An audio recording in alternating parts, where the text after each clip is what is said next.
Hey, this is Jerry from the Happy Place Diaries, and I'm going to kick off kind of this blog beyond the introduction with, maybe some things that we've lessons learned.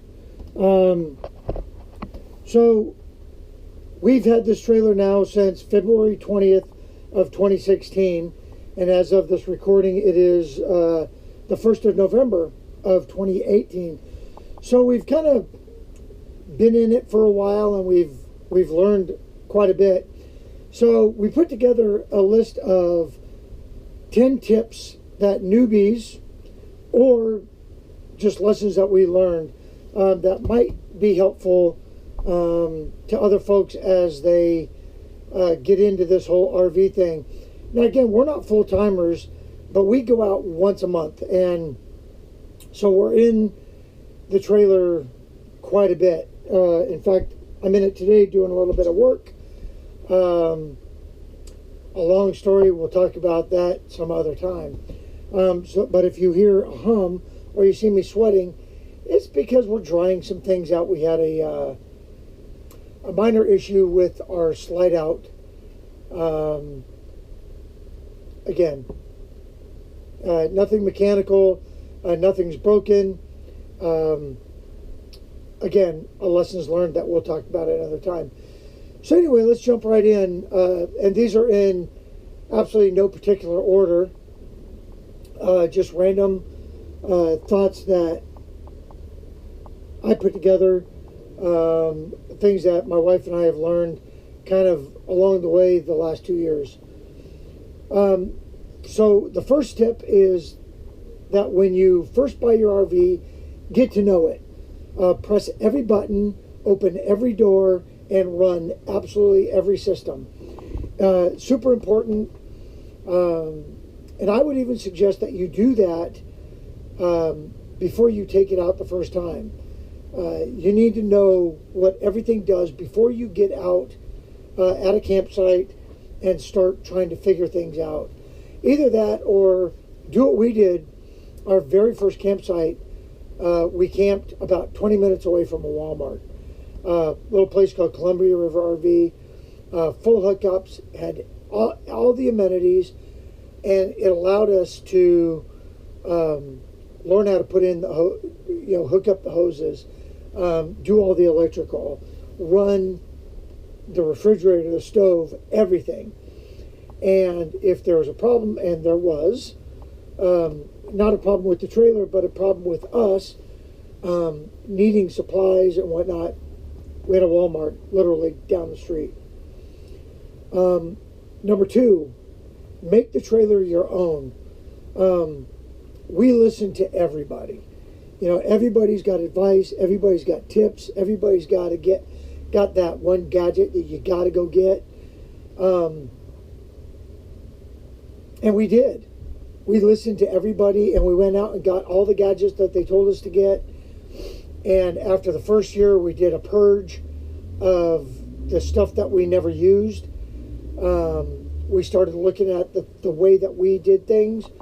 And yeah, everybody's got great advice, myself included. So take all of this with a grain of salt.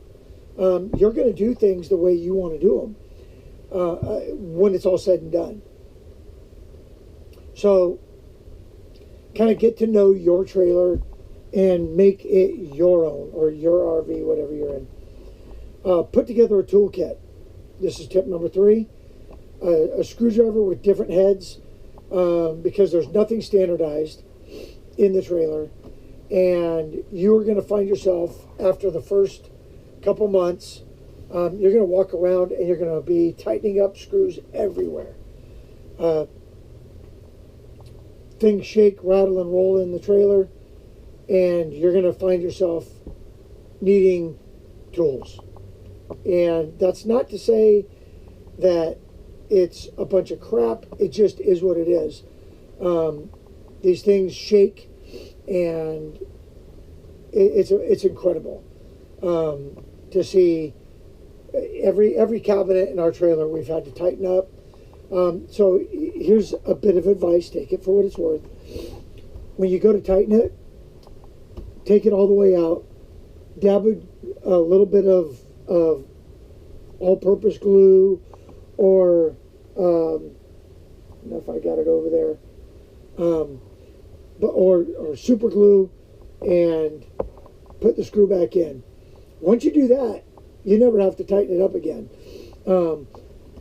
Again, a lesson learned. Once I started tightening things, I started putting those dabs of glue on there, and we haven't had problems since. All right, number 4, play around with your storage space. You're going to find that storage is a premium, and you're going to want to move things as they fit best. And let's see if I can show you. Let's do it this way. So this is our pantry, and you'll notice that it's relatively empty right now. We just came back from a trip. But when we first got it, we stored everything in here. We stored our food, we stored our plates, we stored our cups, our serving stuff, and now we've moved that because now this is just a pantry. This space is for pots and pans. Now, we used to keep some food up here. We used to keep plates up here. We used to keep a lot of stuff. Now, it's pots and pans and cooking stuff and a waffle maker. We moved the plates and bowls and stuff and cups to this area because it makes more sense. It's easier for us to get to. We don't have to move food to get the plates and stuff, so that's where our cups and plates and serving bowls and whatnot is. And I got a project coming up for this. I just went to Home Depot and bought these little hinges that when you open this, it'll stay open. Games and stuff got put up into this one, and I'll show you we went with these little tubs and some bigger tubs, and then we ended up moving the stuff that was in that one over to here. So here's movies and books and guides, and then under this space is kind of freed up a little bit, but we keep cleaning supplies. Most of the cleaning supplies down here, Ziploc bags. We find that we use a lot of Ziploc bags. And then the major storage area is up here in these. And what we did was we bought these totes. And this one's all full of dog stuff. This one is full of catch-all trailer stuff. You know, just all kinds of knick-knack stuff, and toolkit goes in there. Those are picnic things. This is all some more cleaning stuff and mosquito supplies.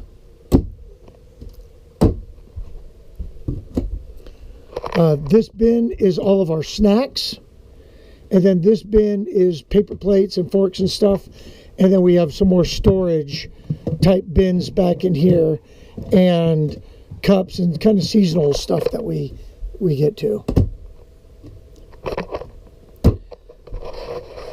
So storage is a premium in every trailer, so use it wisely. All right, number 5 is establish a setup and takedown routine. It will come in handy when it's dark, wet, and late. And that also needs to become your own. We've watched other people and how they do things. My wife and I roll into a campsite.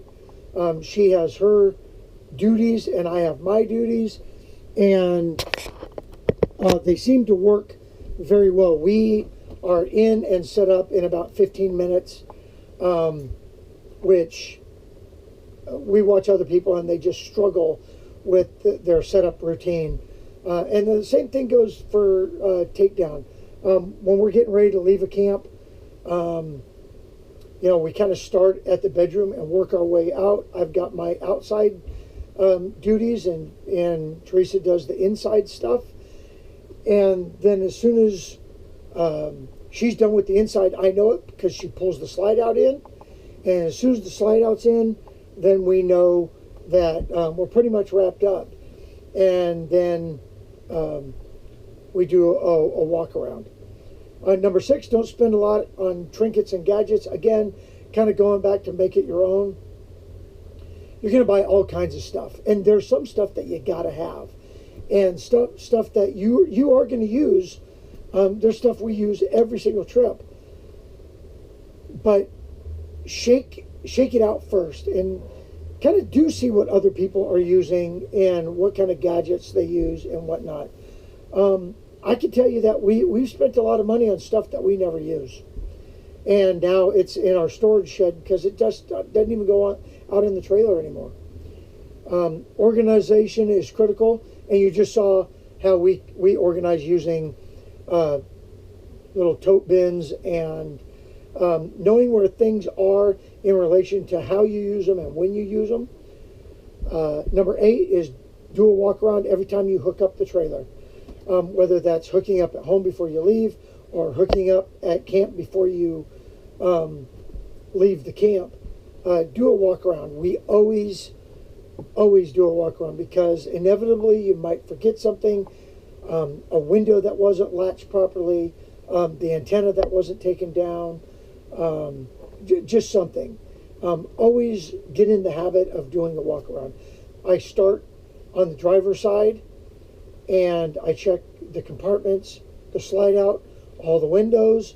I go to the back, make sure the windows are closed, make sure that the shoreline is stowed properly and fastened, check my sewer hose, make sure that it's put away properly and it's not going to start flopping down on the highway. We've watched it happen.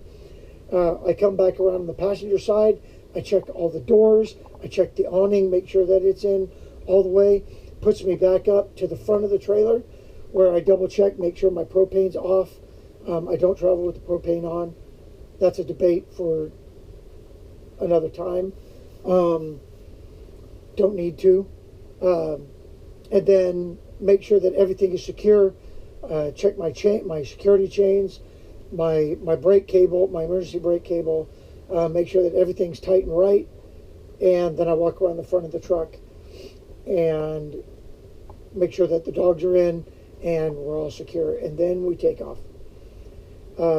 Get power adapters, extra hoses, and extra leveling blocks. When we bought this, they gave us a sewer hose, and the reason they gave it to us is because it was a giveaway, and it was just crap, pardon the pun. So we went out and got a good Rhino hose, and it's lasted us a long time. It's great. It's durable. I don't have to worry about it leaking. I've had that thing stretched out as far as it can go, and still no leaks. Extra power adapters. You don't always know what you're going to get at a park. Sometimes you got to step up. Sometimes you got to step down.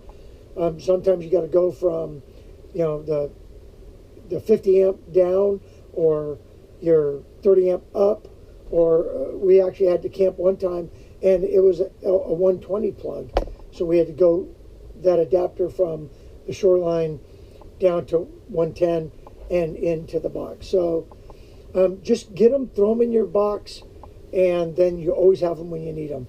It's better to have them than get to camp and you were expecting power and you don't have it.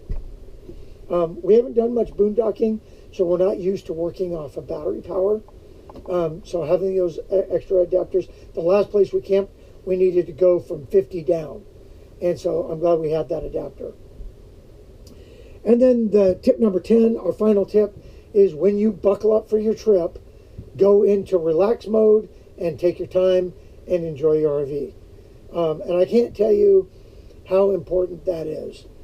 As soon as I put my seatbelt on when we're leaving the house and get ready to go on a trip, I completely go into slow down and relax mode, because I'm RVing at that point. And the reason we bought this was to go out and have fun and relax.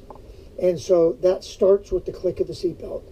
And that's a mindset that we have taken, so that when we get to camp, we know, hey, if we get into camp, it's great. We've got our routine. We know where everything is. We've got into camp late because we lollygagged getting there, and that's fine. We got into camp and didn't even unhook. Just got there, checked the level, put a couple leveling blocks in there, got leveled, and didn't unhook from the trailer. Crawled back there, and then dealt with the rest of the stuff in the morning. People that get into a rush forget things. They get in, they break things, and they just don't have as much fun as we do.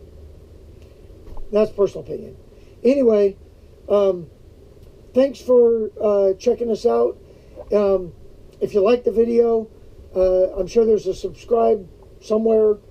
I'm not sure how to put those buttons on yet, but I know you could do it to the channel. Follow the blog, and we hope to put out some good content. We're retiring here pretty soon, like real soon, and we got some really cool trips planned. And like I said, we've got a couple years in the RV, and we think that we could be helpful to maybe somebody checking us out for the first time buyers, or even people that have been doing it for a while and are looking for that aha moment. And we thoroughly enjoy it. Anyway, thanks a lot again, and we'll see you around.